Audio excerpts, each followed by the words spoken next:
नमस्कार मित्रों, मैं हूं कृतिका शाह फ्रॉम गुजरात यूनिवर्सिटी और आज विनायक दामोदर सावरकर जी की 144th जयंती के अवसर पर दिशा भारत द्वारा आयोजित वीडियो सीरीज के माध्यम से लंदन में सावरकर जी के जीवन के बारे में कुछ विचार प्रस्तुत करना चाहूँगी। तो चलिए सुनते हैं। गुलामी चरम पर थी और अंग्रेज साम्राज्य का सूरज डूबने का दावा करता था। तब धरती माँ का एक पुत्र लंदन की धरती पर खड़ा रहकर कह रहा था कि अंग्रेज साम्राज्य का सूरज डूबेगा, स्वतंत्रता जरूर मिलेगी। वो आवाज थी महान वीर सावरकर जी की। कुछ लोग होते हैं जो इतिहास लिखते हैं, कुछ लोग इतिहास पढ़ते हैं, परंतु कुछ लोग इतिहास बदल देते हैं। उनमें से ही एक व्यक्ति थे वीर सावरकर जी, जिन्होंने इतिहास की दिशा बदल दी।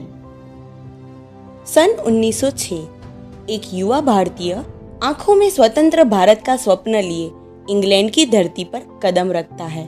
उस युवा का नाम था विनायक दामोदर सावरकर। वे बैरिस्टर बनने के लिए लंदन गए थे, लेकिन उनका वास्तविक उद्देश्य केवल शिक्षा प्राप्त करना नहीं था, परंतु सच तो यह था कि वे भारत की बेड़ियां तोड़ने गए थे। लंदन में उन्होंने इंडिया हाउस को क्रांतिकारियों का केंद्र बना दिया, जहां एक और अंग्रेज भारत को गुलाम बनाए रखने की योजनाएं बना रहे थे, वहीं दूसरी ओर सावरकर भारत की आजादी का बिगुल फूंक रहे थे। उनकी वाणी में आग थी, उनके विचारों में क्रांति थी और उनके हृदय में मातृभूमि के लिए अथाह प्रेम था। उन्होंने वहां रहकर भारतीय युवाओं में राष्ट्रभक्ति की भावना जगाई। वे कहा करते थे कि स्वतंत्रता भीख में नहीं मिलती, उसे साहस, संघर्ष और बलिदान से प्राप्त करना पड़ता है। लंदन में रहते हुए सावरकर जी ने एक ऐतिहासिक पुस्तक लिखी, 1857 का स्वातंत्र्य समर।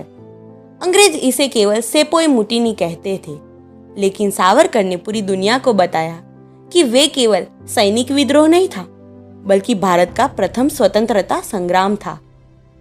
उनकी यह पुस्तक इतनी क्रांतिकारी थी कि अंग्रेज सरकार डर गई।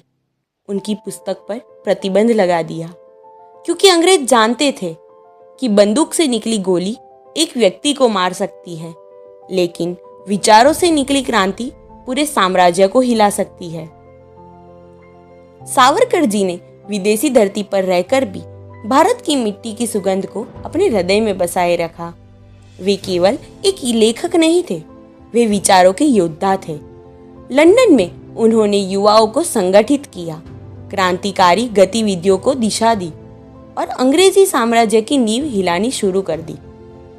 उनकी निर्भीकता का अंदाजा इसी बात से लगाया जा सकता है कि अंग्रेज सरकार उन्हें अपने लिए सबसे बड़ा खतरा मानने लगी थी।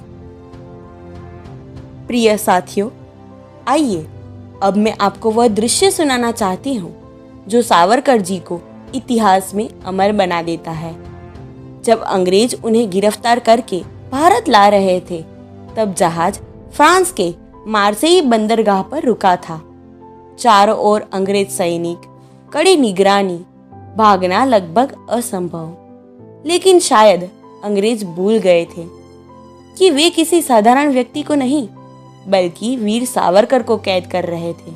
और फिर उन्होंने जहाज की बाथरूम की छोटी सी खिड़की तोड़ी, समुद्र में छलांग लगा दी।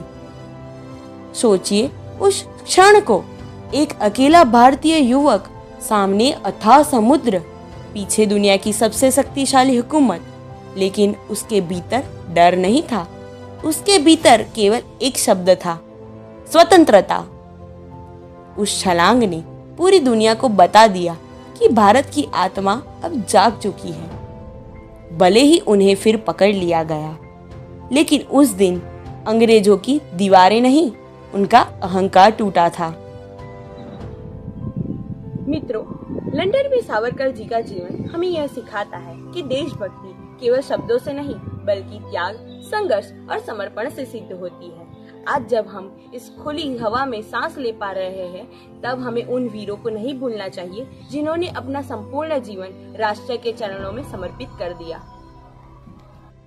जहाँ लोग अंधेरे से भी डरते हैं, वहाँ वीर सावरकर जी अंधेरे में भी भारत के लिए क्रांति लिख रहे थे। वीर सावरकर जी केवल एक व्यक्ति नहीं थे, वे एक विचार थे, एक चेतना थी, एक ज्वाला थी जो आज भी हर एक भारतीय के हृदय में राष्ट्र प्रेम की लौ जलाती है। तो आइए हम सब मिलके उनकी जयंती पर यह संकल्प लें कि हम भारत की एकता, संस्कृति और गौरव की सदैव रक्षा करेंगे और भारत को विश्व में सर्वोच्च स्थान दिलाने के लिए सदैव तत्पर रहेंगे। अंत में वीर सावरकर जी को कुछ पंक्तियां समर्पित करके मैं अपने शब्दों को विराम देना चाहूंगी। जिनके शब्दों में तूफान था, जिनके शब्दों में तूफान था, जिनके हृदय में हिंदुस्तान था, जो जिए राष्ट्र के सम्मान में, वो वीर सावरकर महान थे। धन्यवाद। जय हिंद, जय भारत।